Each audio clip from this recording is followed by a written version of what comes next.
Hello friends, welcome to Global Online. Friends, in this video we are going to discuss some important MCQs in microeconomics for your upcoming UGC NET and SET 2022 in economics.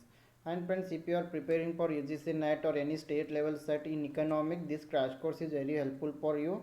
In this crash course we are going to provide complete theory lectures, complete MCQs lectures, entire syllabus mock tests are available with solution PDF.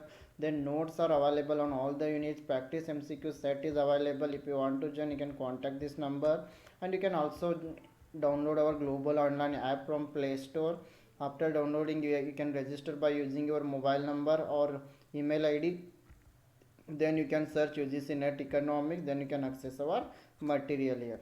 So let us move to the questions now. Here the first question is, which one of the following is true in case of normal goods? So we know about the normal goods where demand, law of demand is going to work. So option A, when price increase, demand decreases. Option B, when price increase, demand also increase. Option C, when price remains constant, demand falls down. Option D, when price falls down, demand remains constant. So here for normal goods, option A is correct here. When price increases, demand decreases, and when price decreases, demand will increase. For example, clothes, when price of the cloth increase, we will buy in less quantity, but when price decreases, we buy more clothes. So this option is correct for normal goods. So in case of normal goods, law of demand is going to apply. It means when price increases, demand decreases, and vice versa. Question number 2, in measuring price elasticity, option A, price is dependent variable and quantity is an independent variable. Option B, price is an independent variable and quantity is a dependent variable. Option C, price and quantity both are dependent variables. Option D, price and quantity both are independent variables. So here option B is correct. In case of price elasticity, price is an independent variable and quantity is a dependent variable. So option B is correct here. So price elasticity of demand means it is the change in demand or it is change in the consumption due to change in its price. So the formula is price elasticity of demand is equal to dq upon q divided by dp upon p. Question number 3, which one of the following statement is correct? Option A, when the slope of the demand curve is 0, demand is infinitely elastic, and when the slope is infinite, elasticity is 0. Option B, when the slope of the demand curve is 0, elasticity is also 0, and when the slope is infinite, elasticity is also infinite. Option C, when the slope of the demand curve is 0, elasticity is unity, and also when the slope is infinite, elasticity is unity. Option D, none of this. So here the right answer is option A, when the slope of the demand curve is 0. Yes, if the slope of the demand curve is 0, it means that demand is infinitely elastic. A small change in price will leads to big change in the demand. And when the slope is infinite, it means vertical. If the slope is infinite, a change in price will not lead to change in the demand. In this case, elasticity is 0. So option A is correct. So when the slope of the demand curve is 0, then it is parallel to the x-axis. So please remember, if the slope of the demand curve is 0 means the demand curve is parallel to the x-axis. So it is infinitely elastic of demand means perfectly elastic demand. It means 0 slope implies that a little decrease in the price of the commodity will make the consumers to buy large amount of that commodity, whereas little increase in the price of the commodity will make the consumers leave that commodity. For example, demand for gold. And if the demand curve is vertical straight line, the slope is infinite and elasticity is 0. Question number 4, the indifference curve which is L shape represents. Option A, perfect complementarity. Option B, perfect substitutability. Option C, no substitutability. Option D, non-complementarity. So if the indifference curve is L shape, it means two goods are perfect complementary goods. So option A is correct here. If the two goods are substitute, then the slope of the indifference curve is downward sloping straight line, and if the two goods are perfect complementary goods, then the slope of the indifference curve is L shape. Question number 5. If the monopolist incurs loss in the short run, then in the long run. Yes, monopolist means where only one seller is selling the good in the market, there are no substitutes are also available for that good. First one is he will go out of business, second one he will stay in the business, third one he will break even, fourth one any of the above is possible. So in monopolist, if the monopoly firm is going to face loss in short run, in the long run, any of the above is possible. So option D is correct. Any of the either he will go out of the business, he can stay in the business, he will break even. So any one of the above is possible. Question number 6. The model of managerial enterprise is associated with option A R.A. Garden, option B R. Morris, option C Baumol, option D Sitowski. So here option B is correct. R. Morris is right answer. The model of managerial enterprise, this is associated with R. Morris. So according to managerial growth theory, so that is Morris managerial enterprises theory. Here the main goal of the firm is balanced rate of growth of the firm. So it means that the firm focus to increase the demand in order to increase the growth of the company. Question number 7. Assertion is in the short run under perfect competition, given the market demand and market supply, the industry is in equilibrium at that price which clears the market. Yes, assertion is correct here. Reason, in the long run all the firms in the industry earn profit. Now sometime in long run in perfect competition firm may face loss also. So here option B is correct. Assertion is true but reason is false here. Yes, option B, assertion is true, reason is false. Question number 8. One of the essential conditions of perfect competition is option A product differentiation, option B multiplicity of prices for identical products of one time, option C many sellers and few buyers, option D same price for same things at one time. So for perfect competition option D is correct. Same price for same things at one time. So in perfect competition there is an identical product, so there is single price in the entire market. So there are many other features of there of perfect competition. There are many buyers are there and many sellers are there, and they are selling a identical good. Buyers and sellers do not control the price because of large number of buyers and sellers. The commodity sold or bought, it is homogeneous good and a perfect substitute for one another. Firm and industry can enter and exit freely. Question number 9. Learning curve shows the relationship between option A expenditure on education and output, option B inputs and cumulative output, option C variable cost and output, option D total fixed cost and output. So here learning curve shows the difference between the relation between input and cumulative output. Option B is correct. So when it comes to learning curve, it is a concept that graphically depicts the relationship between cost and output over a defined period of time. Question number 10. Hicksian demand function is also called option A compensated demand function, option B expenditure demand function, option C consumption demand, option D none of the above. So when it comes to Hicksian demand function is also known as the compensated demand function. So option A is correct.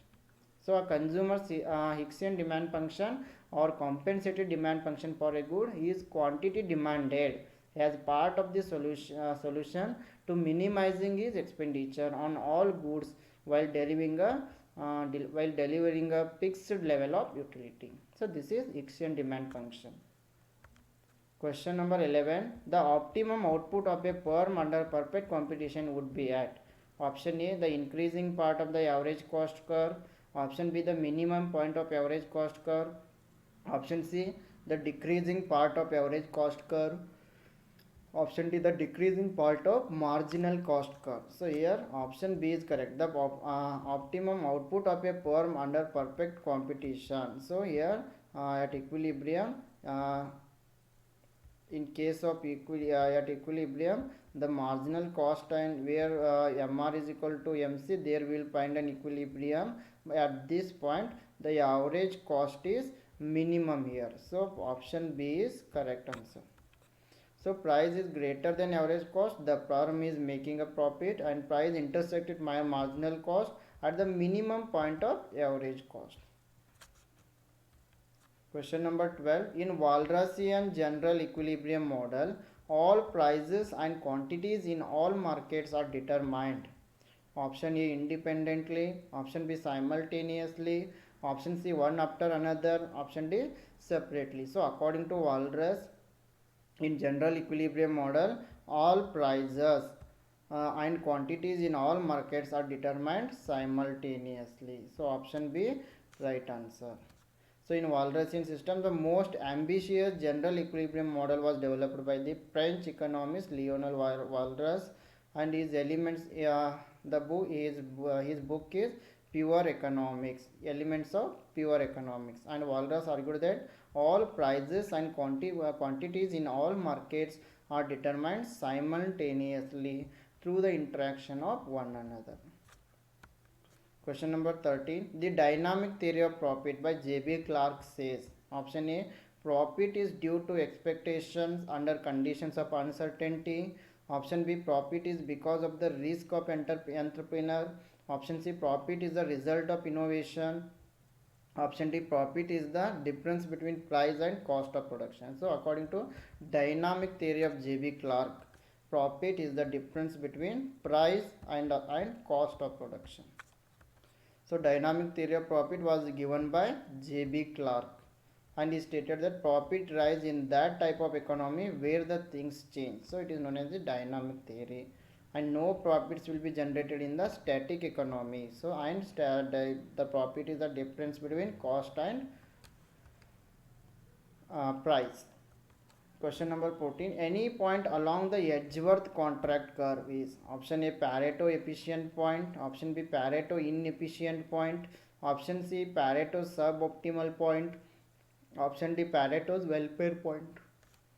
So here any point along the Edgeworth contract curve is Pareto efficient point. So option A is correct here. So in the Edgeworth box, the Pareto efficient points arise as tangents between isochrones of the individuals, and the set of such point is called contract curve. And remember, the contract curve is always increasing. Question number 15. The condition of Pareto optimality holds correct under option A perfect competition, option B monopolistic competition, option C oligopoly, option D monopoly. So the condition of Pareto optimality holds correct under the perfect competition. So option A is correct here. So Pareto efficiency, it is an economic state in which resources are allocated in the most efficient manner. The next question is, the number of oranges that an individual is willing to give up for one more apple is referred to as option A total utility of oranges, option B law of diminishing marginal utility, option C marginal rate of substitution of apples for oranges, option D marginal rate of substitution of oranges for apples. So here the number of oranges that an individual is willing to give up for one more apple, so it is known as the marginal rate of substitutions of apples for oranges. So option C is correct. So the marginal rate of substitution, MRS, it is the amount of good that a consumer is willing to consume compared to another good as long as the new good is equally satisfying. So here MRS means it is the rate at which the consumer is going to satisfy one good for the another good. Question number 17. In agriculture, marketable surplus can be defined as option A current production plus stock, option B current production minus marketed surplus, option C current production minus current consumption, option D current production minus stock minus current consumption. So here in agriculture, marketable surplus, it means current production minus stock minus current consumption. Option D is correct. So when it comes to marketable surplus, it is a theoretical ex ante concept. And marketable surplus means it is the surplus which the farmer or producer has available with himself for disposable once the genuine requirements of the farmer or for family consumption or for payment for wages, payment for feed, seed, payment for wastage, purchases have been met. Question number 18. Limit price is a price that option A limits excess profits, option B restrict output, option C prevents entry, option D encourages exit. So when it comes to limit price means it is going to prevent the entry in the market.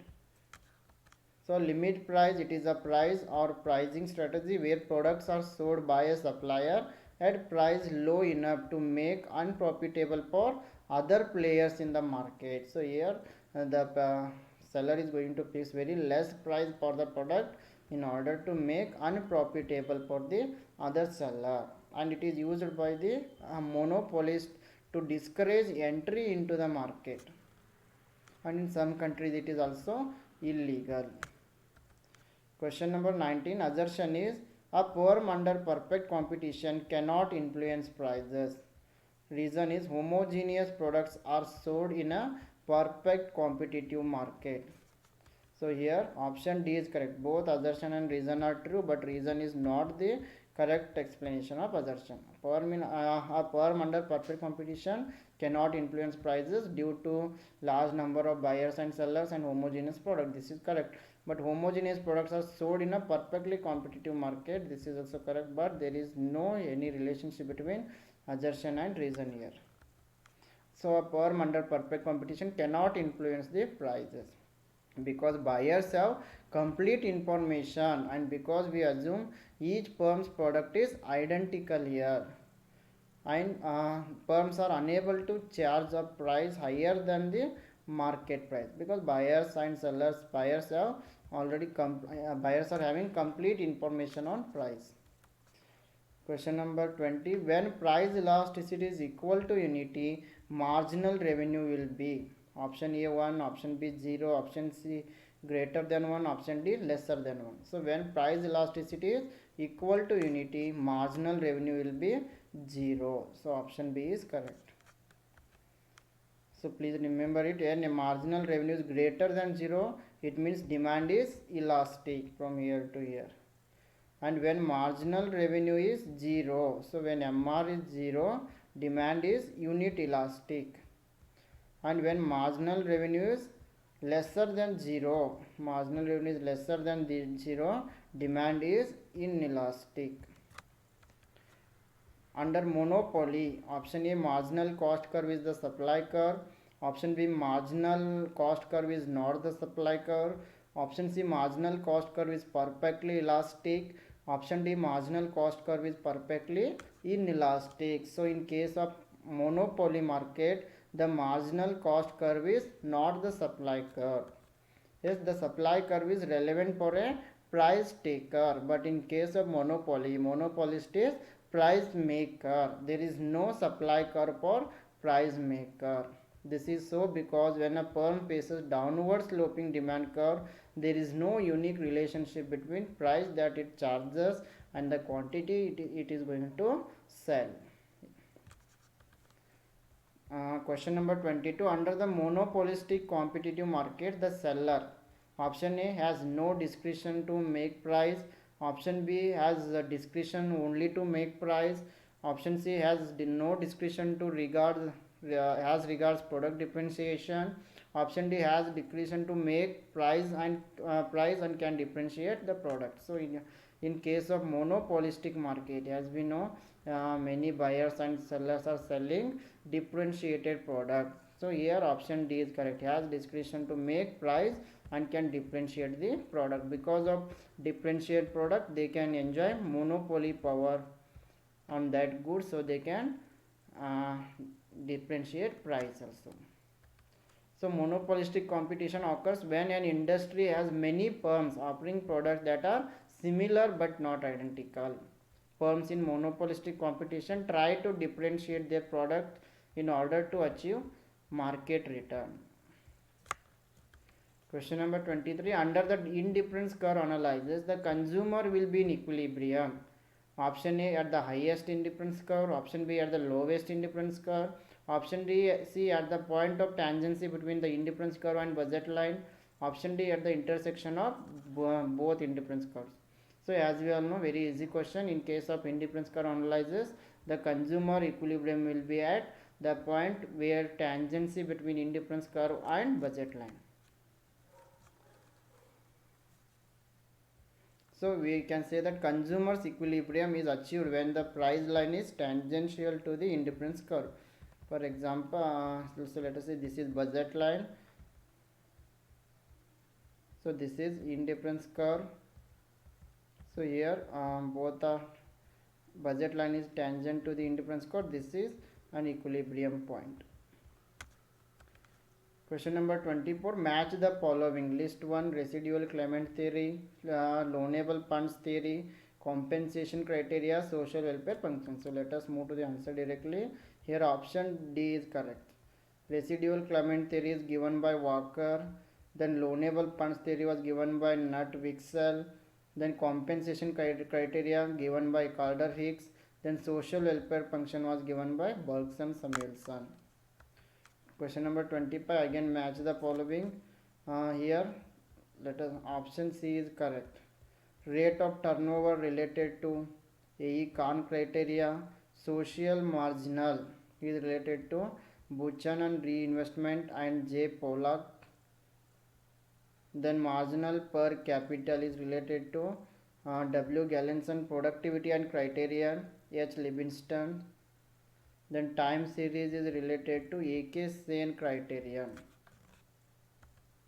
Okay friends, this is about today's session, and if you want to join our UGC NET or SET in economics for 2022, here you will get complete theory lectures, complete MCQ lectures, entire syllabus mock tests are available, notes are available. For this you can contact this number. You can also download global online app from Play Store. Yes, I wish all the best to all. Thank you.